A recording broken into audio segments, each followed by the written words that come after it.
Hey guys, welcome to another episode of Antoine and Friends. You know I'm excited. I have one of my favorite authors here.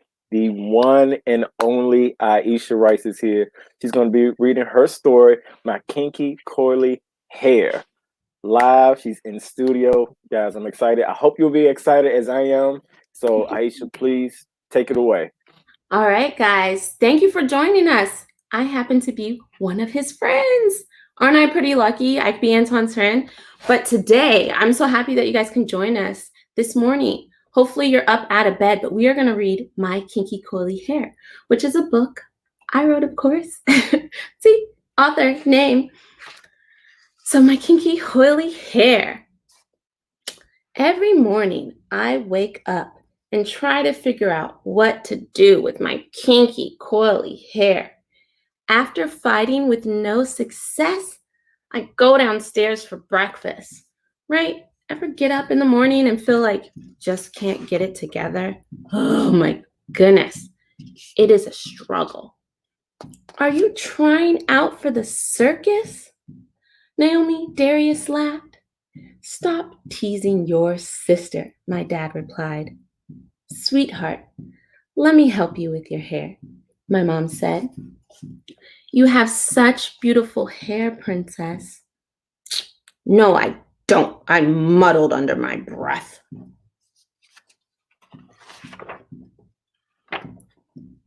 In school, all I could think about was hair. Why was mine so different?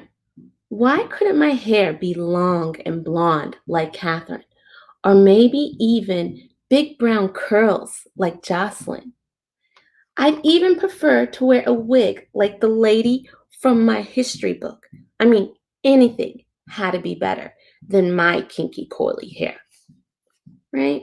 See, those funny wigs they wore back in the 1800s. Funny.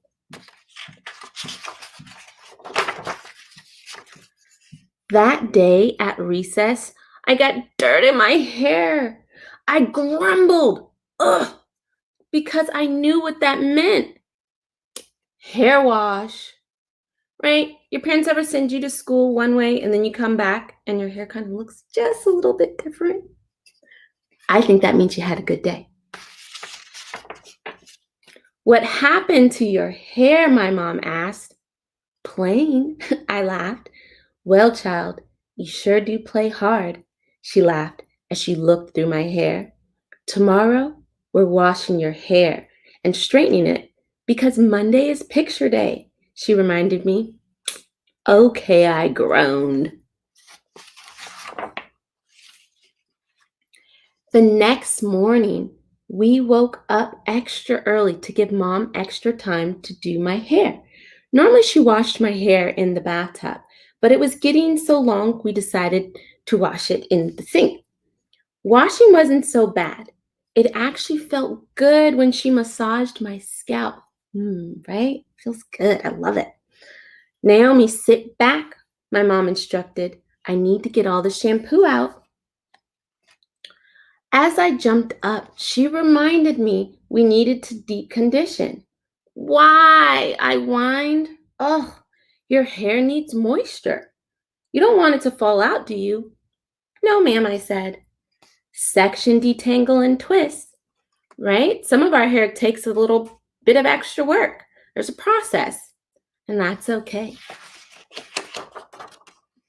As she placed the shower cap on my head, I glanced at myself in the mirror because it made me look like the chef or a lunch lady was at school.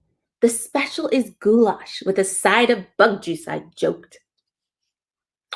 15 minutes later, and we rinsed my head. I headed into the living room for my least favorite part of the process. Any guess on what Naomi's least favorite part of the hair process is? Let's see. Blow drying. Oh my goodness. Come on, Naomi. Sit back. It's only a little left to blow dry, my mom said. But Mom, it's been forever. And my butt feels numb, I said.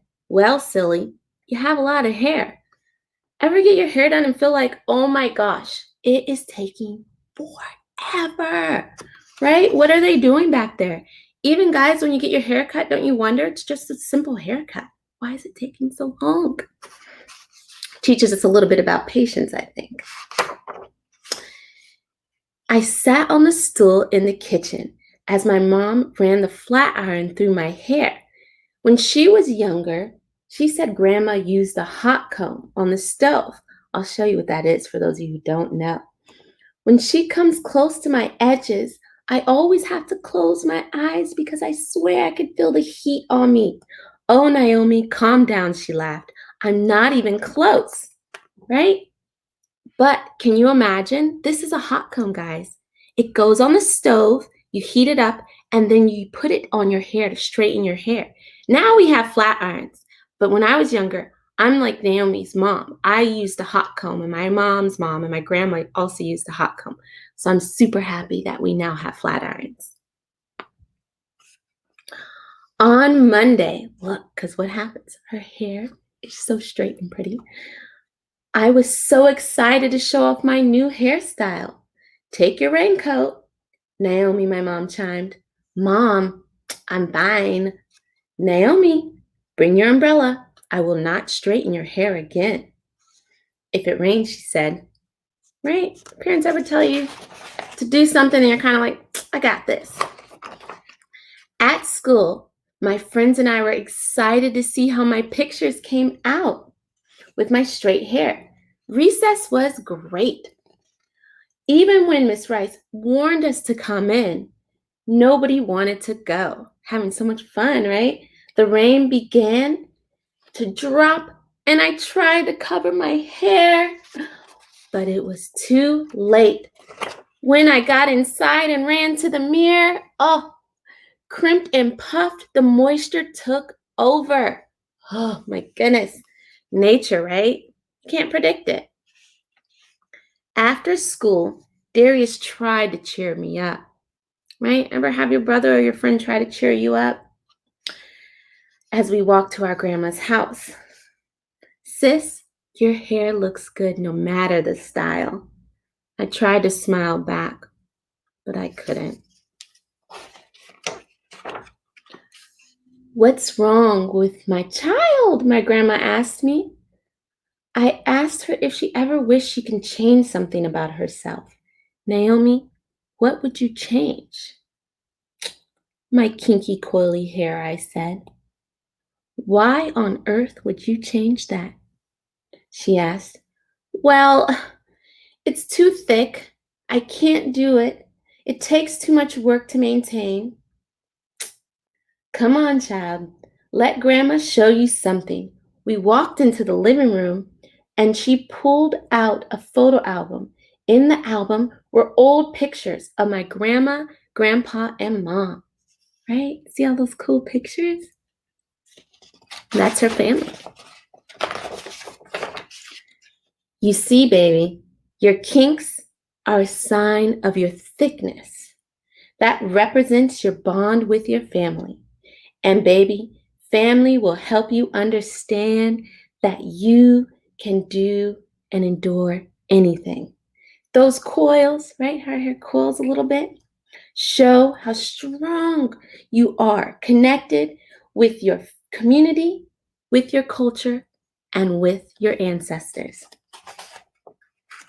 Child, your hair is your inheritance, she continued proudly. You have the strength and the beauty of the many strong men and women who came before you.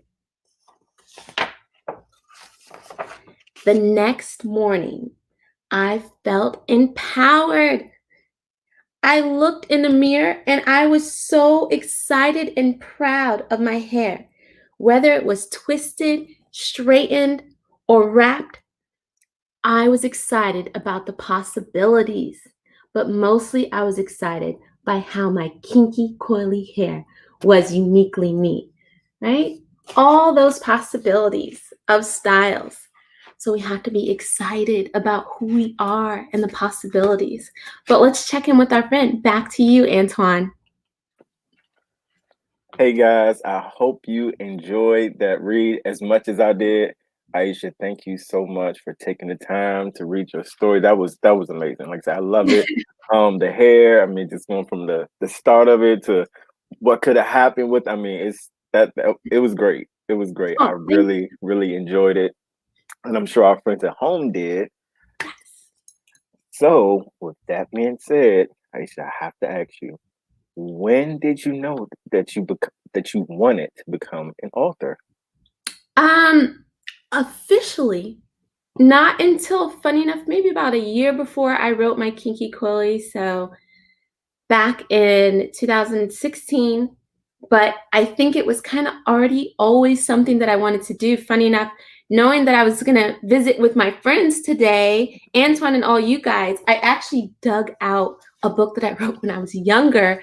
So I think it kind of always was something that I knew I kind of wanted to write books. And this was about my one of my stuffed animals. Whoop, we'll go this way so you guys can see.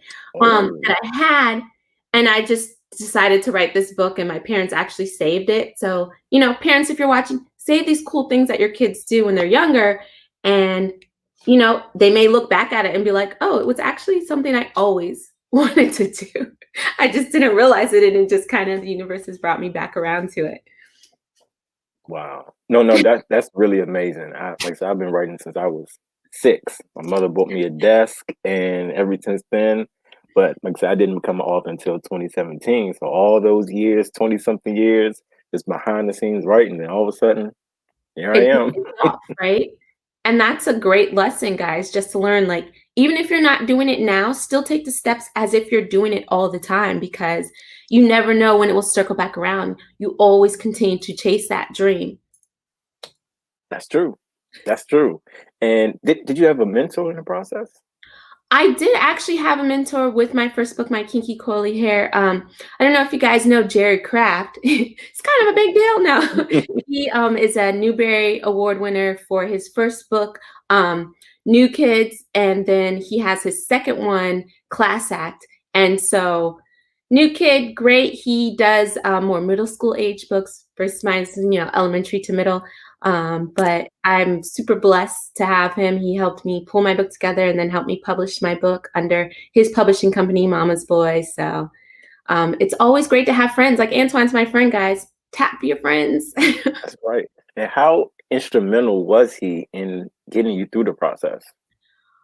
He really helped me towards the end. As we know, like as writers, for me, my process, I kind of already knew what I wanted to write, kind of how I wanted to have my pictures look. I worked with my illustrator, but it was the business side that I was really confused about, of like, who do I publish with? How do I publish? What is going on with printing? What is these, like, what does it mean if I want to print it in color versus if I want to print it in black and white? And so we don't realize that it takes a whole lot of thought and a lot of people to put these things together to make these perfect products that we see for anything, that multiple people have kind of chimed in. And so I really appreciate the fact that he kind of came in and was, giving me the to be a self-published author versus if I went with a publishing company. And he really has helped me out and kind of showed me the way of like, okay, do this, you can do that. And so I definitely appreciate Jerry Craft, and I'm wishing the best of luck on his new book now that is out. So if you don't have his second book, Class Act, please check it out. First one, New Kid, definitely. It's really great. Um, Speaks about a young kid in his middle school days and how he kind of deals with a different environment than he's used to, which we can all relate to. Oh, absolutely. And I'm with you. Like it goes into the process is long, Yeah. but it's a beautiful process. And once you get to the final product, and for me, I mean, it's just crazy to think about how long it takes. But when everything's done, it's like, wow, like it's just like something you brought to life. It's a really cool experience. It really is. Yeah, nothing like seeing the final product, right? Those of us who know, like us book lovers, I love a good book. I love the smell of a new book. I love going to the library, guys, and picking out books and having books. Oh, brings me so much joy.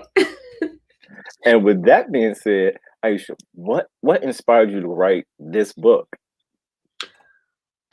Life experience. I think anybody who kind of hair on, well, I'll say what we see mostly on our timelines, on TV, in just the world as a whole, is one type of hair.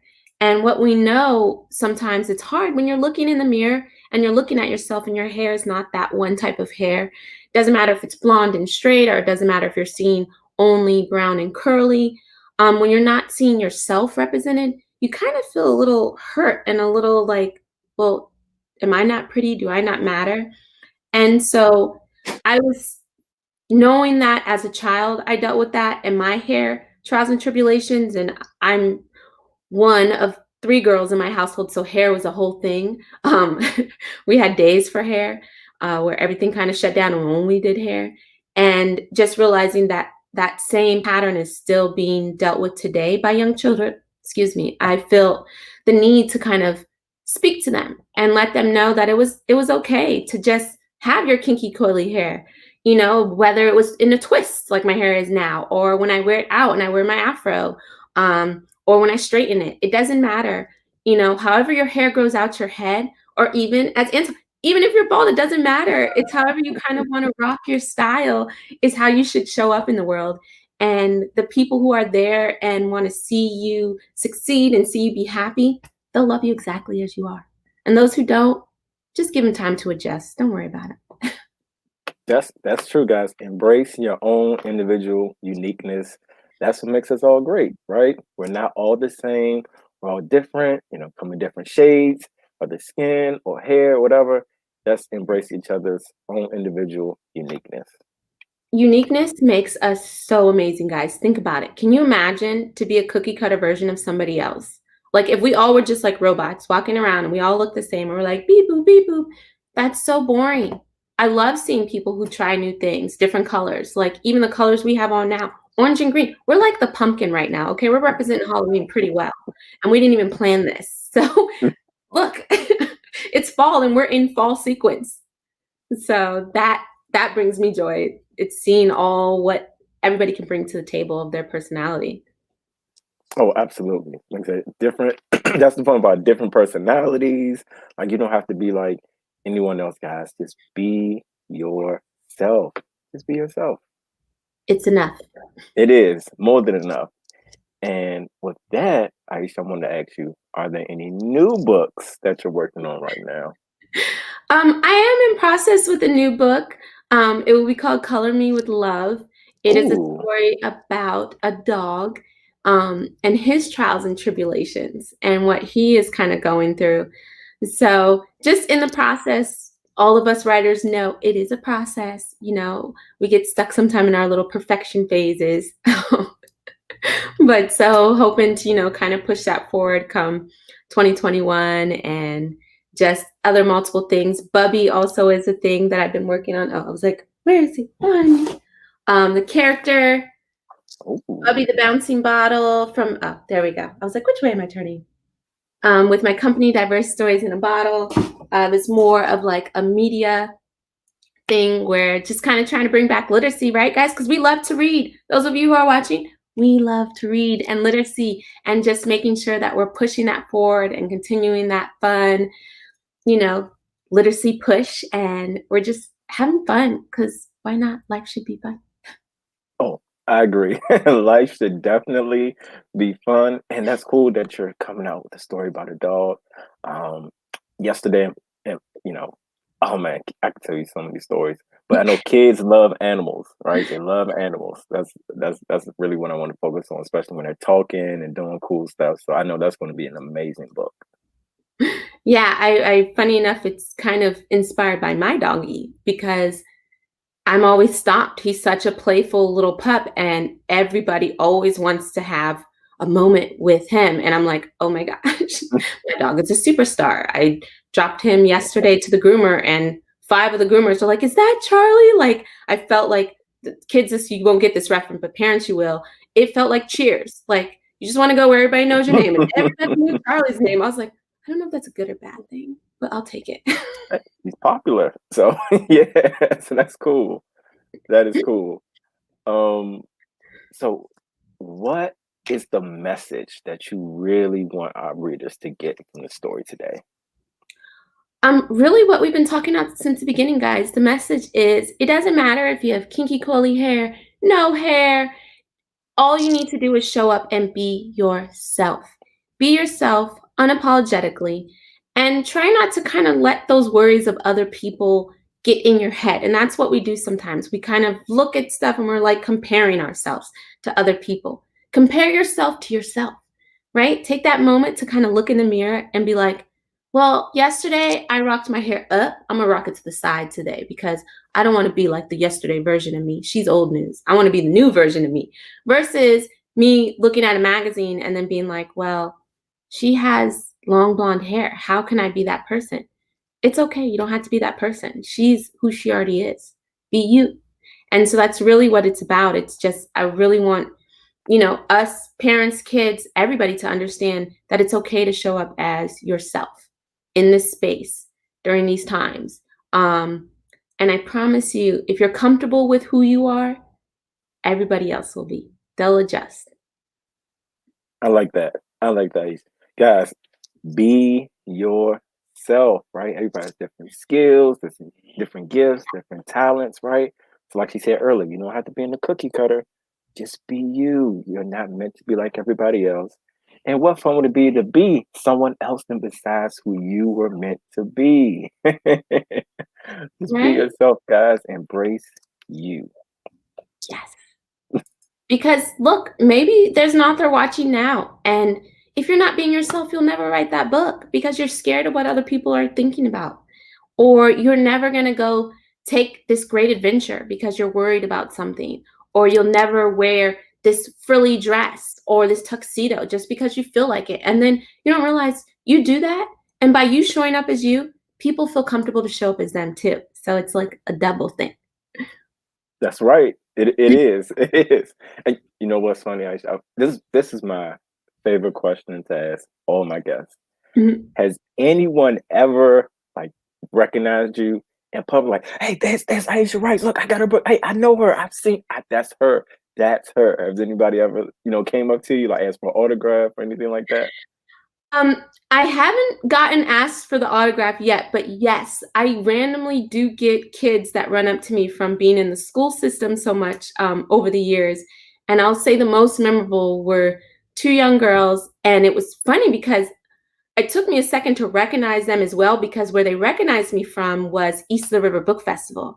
And, East of the River was doing their book festivals around the Halloween season. So I was like dressed up as a minion. And so I was like, oh my gosh, they remember me, but I was like dressed up as a minion. And then they were dressed up, one I think was a princess and the other one was a witch. And so it was like trying to adjust and be like, and they're like, we saw you at East of the River Book Festival. We bought you book. You signed the book. And I was like, oh my gosh, yes, the princess and the witch. Because we had a whole superhero moment that they were like, okay, are you going to be on our team? Because you're like a minion. I was like, oh yeah, I'm going to follow you. But I only follow like, good witches. Since the princess said she was good, you got to be a good witch. We can't be bad, even though I'm a minion. We're like new age minion. That's right. So we had a whole little moment, but it was so sweet that they just randomly like ran up to me and were like, it's you. And I was like, okay. It is me.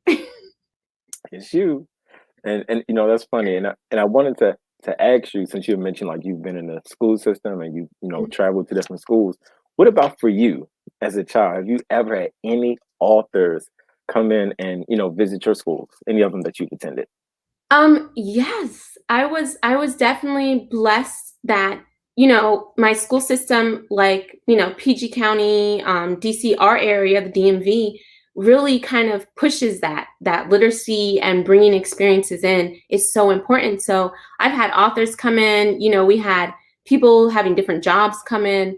So I loved it. I mean, in addition, kids, as we know, that you don't have to do work. Maybe do work after the author leaves.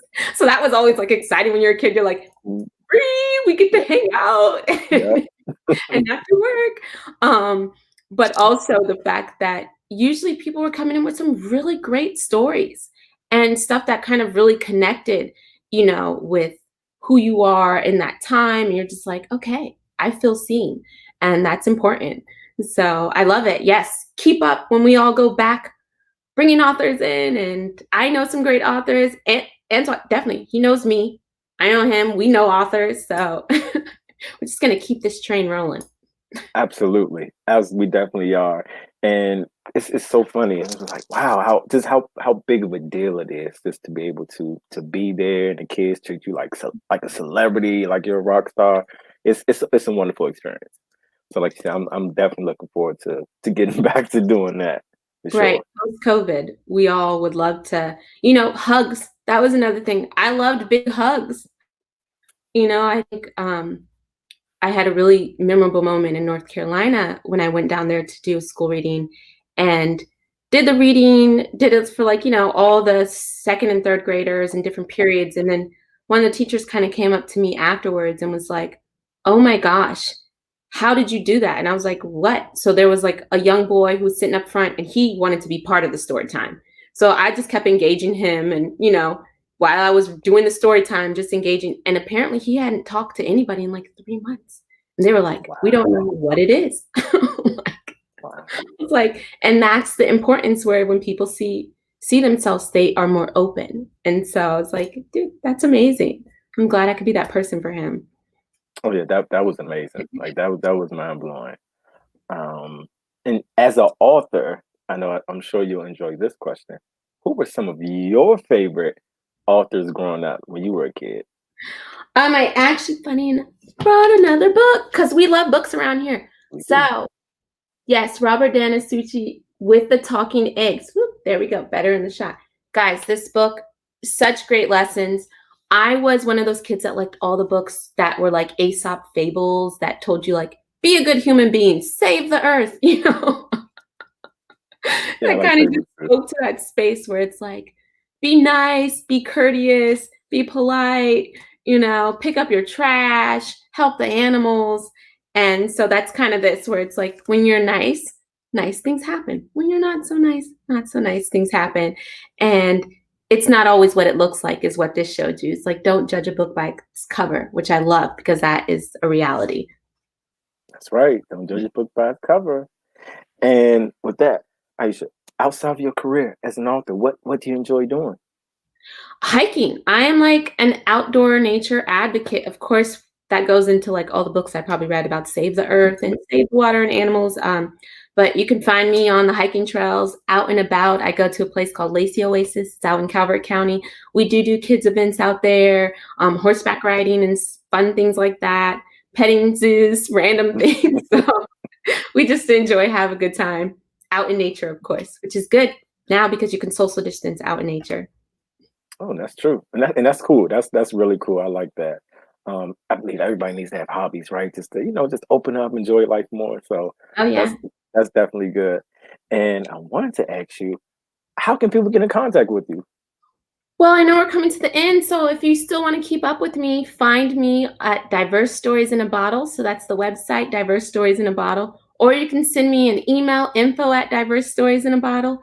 Or if your parents allow you to have an Instagram, or parents, if you have your Instagram, you can find me at My Kinky Coily Hair Book on Instagram, on Facebook. It's Aisha Rice across all platforms. So, send me a message. Tell me how your day's going. I also love pictures of kids reading. That is so great. So, if you're reading a book, shoot me a picture. I love to ask you about your book and how's it going. And yeah. And lastly, Aisha, do you have any more advice for any aspiring authors out there? Don't ever quit. Keep going. We're at the end of this interview, I know, pretty soon, but guys, keep pushing, keep pushing. I know you think it's like really hard, but always when you're at the cusp of like extremely hard things, you're also right at the point and the pinnacle of accomplishing it.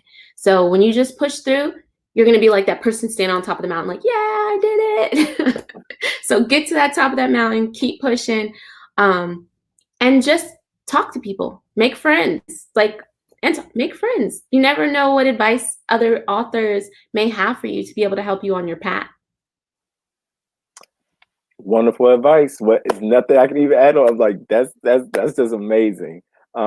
Guys, what can I say? I know our time together has come to an end. It went by so fast.